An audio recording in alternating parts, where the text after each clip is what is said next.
ગોધરા તાલુકાના ગોલ્લવ પાસે ઇકો ગાડીમાં 7 લોકો સવાર થઈ જઈ રહ્યા હતા ત્યારે સામેથી બેફામ આવતા ટેન્કરે ઇકો કારને અડફેટમાં લીધી હતી, જેને લઈ ભયંકર અકસ્માત સર્જાયો હતો।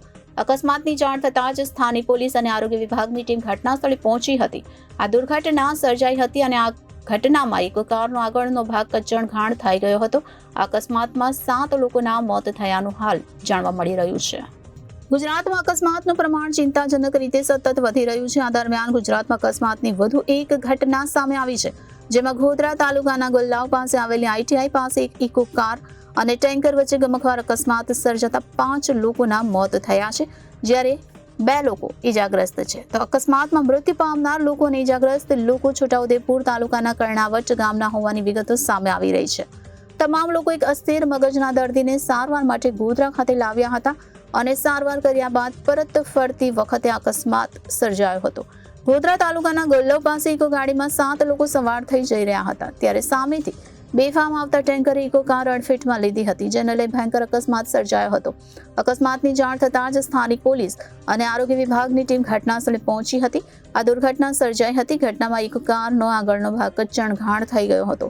ઇકો કારના પતરા ચીરી સ્થાનિકો ઇજાગ્રસ્તોને બહાર કાઢ્યા હતા। પોલીસે ઘટના સ્થળે પહોંચીને તપાસ શરૂ કરી છે અને અકસ્માતનું ચોક્કસ કારણ જાણવાનો પ્રયાસ કરી રહી છે। મૃતકોની ઓળખ અને અન્ય વિગતો મેળવવાની કાર્યવાહી ચાલુ છે। આમ ગોધરા તાલુકાના ગોલ્લવ પાસે ઇકો ગાડીમાં 7 લોકો સવાર થઈ જઈ રહ્યા હતા ત્યારે સામેથી બેફામ આવતા ટેન્કરે ઇકો કારને અડફેટમાં લીધી હતી, જેને લઈ ભયંકર અકસ્માત સર્જાયો હતો। અકસ્માતની જાણ થતાં જ સ્થાનિક પોલીસ અને આરોગ્ય વિભાગની ટીમ ઘટના સ્થળે પહોંચી હતી। આ દુર્ઘટના સર્જાઈ હતી ત્યારે આ ઘટનામાં ઇકો કારનો આગળનો ભાગ કચણઘાણ થઈ ગયો હતો અને આ અકસ્માતમાં 4 લોકોના મોત થયા છે। ગોલ્લાવ આઈટીઆઈની આગળ અકસ્માત થયો। ઇકો કાર અને ઇન્ડિયન ઓઇલનું ટેન્કર બે અથડાતા।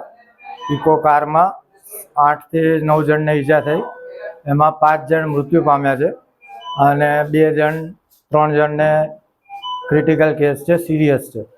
2 જણા દેવગઢ બારિયા સિવિલમાં છે અને 5 જણા ગોધરા સિવિલ ખાતે છે।